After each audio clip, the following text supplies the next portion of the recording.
Listen to a woman and listen to her words.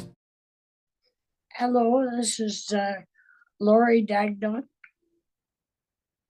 My maiden name was Norris, and this is my second segment of my life story. We'll call this one Growing Up Fast. We stayed on the farm until I was 16, then my granddad sold it, and we moved to an acreage in Calgary. I didn't like leaving the farm, but we still had animals, still had horses. And I walked a mile and a half to a bus to go to a high school. And I went to Western Canada High until I was 18. And I was very naive at that age and ended up getting pregnant at 18. So I quit school, grade 11, which was dumb. But I then got married. We moved to Brooks. That's where my husband was working. I sold shoes there and I loved it. Then we moved back to north and to High River and worked on our farm. And my son was born in the High River Hospital, the same as I was. In fact, he had the same doctor I had. They stuck around in those ages. Well, from there we ended up back in Calgary, and my husband got a job on a dairy farm. We lived in a little skid shack, 3 of us, which is what they use in the camps. Wasn't very big. Had a bedroom and a combination kitchen and living room. We were there for a little while, not long. We never stayed anywhere long because he had a bad drinking problem. He was an alcoholic. And every time he got in trouble, he'd leave and go somewhere else. I lived 15 places in 14 years. After that, we moved into Calgary, and I got pregnant again. I was 19 when my daughter was born. We stayed about 3 different places in Calgary. One of them was out on my father-in-law's farm. He was a gem, but he was a real old farmer. He didn't talk, and if you wanted him at your place for supper at 5 o'clock, you told him supper was at 3, and he might be there by 5. But I loved him dearly. And I was on the farm when my daughter was born. We lived there quite a few years, and then he moved to Victoria. Short while later, my husband decided to follow him, so that's where we went. We lived in 3 different places in Victoria. I really liked it there, except that it cost a fortune on the ferry to get across to come back to Alberta where my family was. And with usually a 2-hour wait.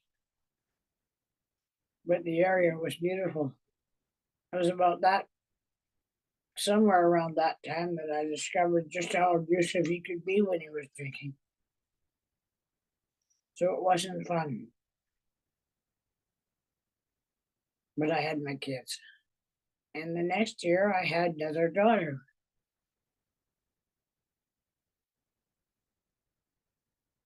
Then we moved from Victoria, we moved to Surrey. Lived in a motel there. 3 kids and 2 adults in a 1-bedroom motel room. A dog and 2 cats. My son told me one day I just found a samwise tied up to a garbage can with no food or water. Can I bring him home? I said, no, there's not enough room. Well, half an hour later, him and his dad show up with the dog. I made room. I couldn't resist. The dog had somebody shaved a strip down his back, and he was beautiful. But I always had a house full of kids and dogs and cats. And to me, that's ideal. Then we came back to Calgary. In the next few years, I got shot at twice. I got run off the road twice, and I was pregnant again. I wasn't 24 yet. We moved to Thorsby, where my youngest daughter was born in Leduc. And I phoned home and talked to my son. I said, "You got another sister?" He says, "I don't want her. Take her back. I want a brother." But she was premature, and he was the first one to say, "How come you didn't bring the baby home when I came home?" But he decided we could keep her. Everything in Thorsby, we had a 16-foot trailer with ending up with 4 kids and 2 adults and whatever dogs and cats we had. When my son started school, I had him reading and doing math at a grade 3 level, because every day he wanted to play school. And I taught him whatever he wanted to learn. So when he went to school, he was bored silly because he'd taken it all. That's how I grew up really fast. 4 kids by 24. And in the meantime, my brother committed suicide and caused my mother to have emotional epilepsy. And that was really hard. She'd have seizures with things that would remind her of him, would cause them. Certain times of the year would cause them. And she ended up dying a lot earlier than she should have. I guess he didn't like himself much. He did great at work. He had lots of friends.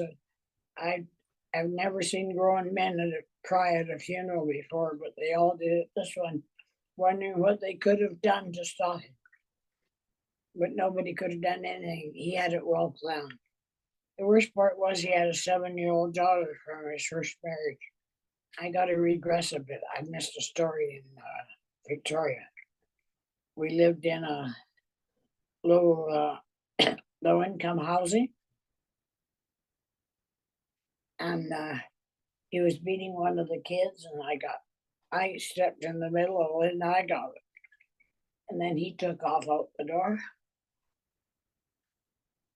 I went up to the bedroom and closed the door, and when I heard him come back, I jumped out the window. That was 2 stories high. And then I limped 6 blocks on 2 sprained ankles to get to a phone and phone the cops to come and get my kids and my purse and my keys. That was the first time I ran away.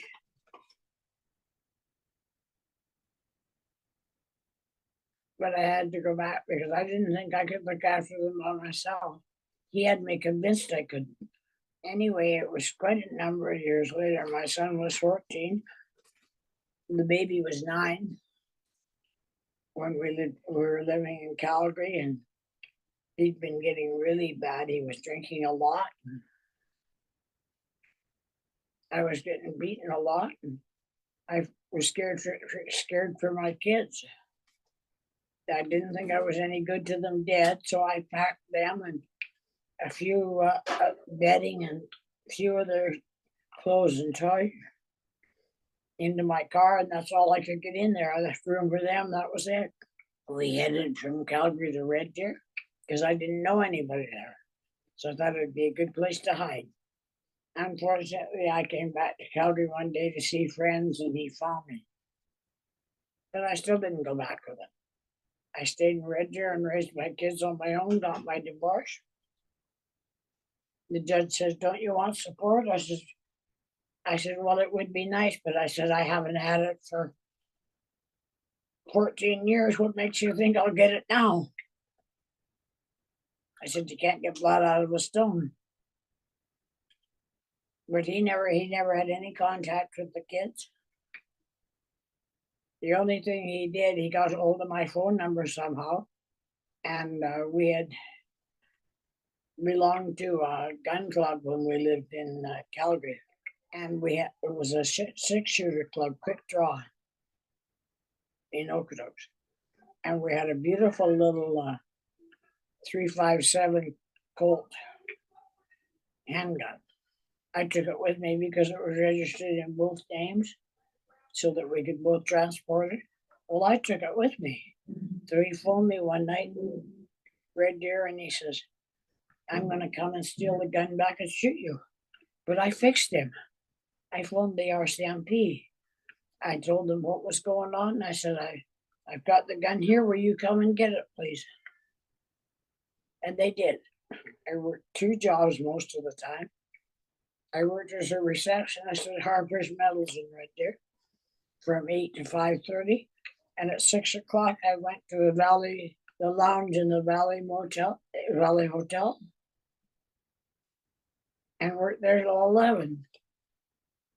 My kids did all the housework, all the cooking, their own laundry, because I wasn't doing it at 11 o'clock at night.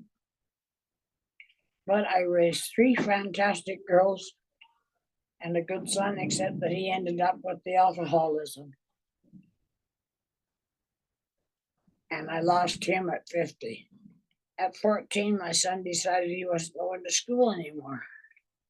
I'd take him to school, he'd go in the front door and out the back and be home on the bus before I could get there.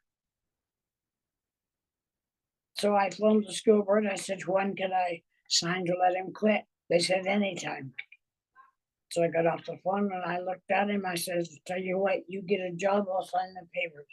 The next day he had a job cooking at the Voyager Hotel outside of Red Deer. The girls stayed in school. Diana quit it. The youngest one quit at 16. We went to Kelowna on holidays. She didn't want to come. She stayed with her boyfriend. We decided we were staying, and she didn't want to come, so I let her stay. And then about 6 months later, she phoned me and said, "Can I come home?" I said, "Sure." And then she went back to school and finished her schooling, and her teachers loved her. Parent-teacher interviews I love to go to because they all just praised her to the roof because she did so good. I said, "Do you know why?" They said, "No way." I said, "Because it was her choice to go back. Something she wanted to do. Nobody forced her. She didn't like the awful job she could get without an education." But my girls all did well for themselves. The oldest one is the only one that's still working now. And she was a great car salesman. She could sell a car to an Amish family, I bet you. It's like selling a freezer to an Eskimo. And my second daughter, she became a CGA. And I went on, at 49, I went to university. I took a course for teacher's assistant for special needs. And I loved working with special needs kids. They really are special. And they're easy to work with if you know what you're doing. You just have to let them know you expect something. And most people expect nothing from these kids. But if you let them know what you expect, they'll try their darndest to do it. Where so-called normal kids don't care. I taught one girl to read. She went all through grade 12 with an 8. Invited me to, and her dream was to learn to read. And in grade 6, she had a vocabulary of about 4 words, just little words like that and words like that. She invited me to her grade 12 graduation and got up in between waiting for the meal and getting there. She got up and had at least 10 to 15 cards, and she read every one of them out loud. And I cried because I was the one that taught her. I did it using discarded books and highlighters. We read every day and picked one word a day to work with. Police was the first word we did. She had to take the book home, find the word, highlight it, say it to herself, spell it to herself, use it in a sentence. And it wasn't long and she was reading. And since that time, I was in a seniors lodge later on, and I taught a lady in there to read again the same way. She'd had 4 strokes and couldn't read anymore. So I used that. She took her book home and read it. I got her kids' books from the thrift store. Ones like Dr. Seuss and just things I thought she'd be interested in. And rhyming books are easy to read. And she'd go home and she'd try and read it. And if she came across a word, she highlighted it. And the next day we discussed it.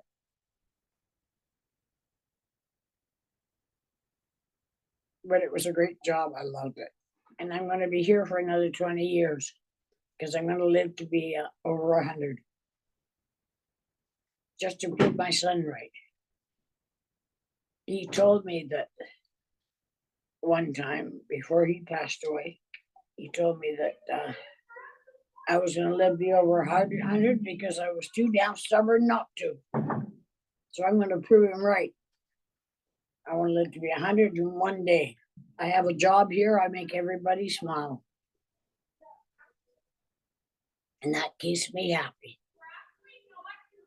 When they ask me how I am, I say outrageously awesome.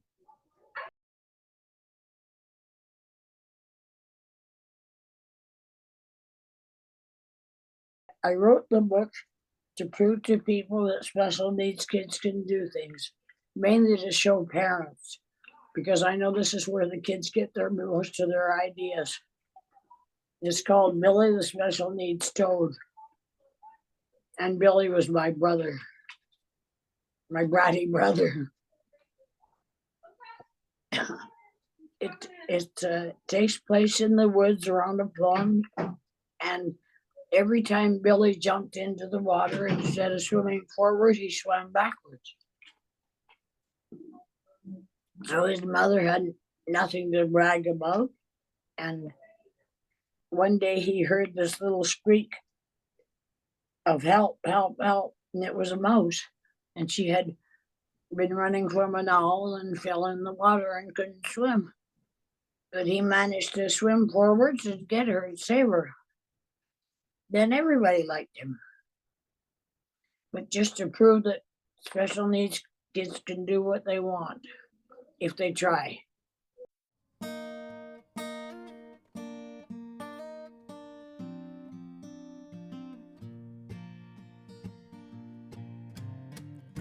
And listen to a woman and listen to her words. I bet she knows herself better than you.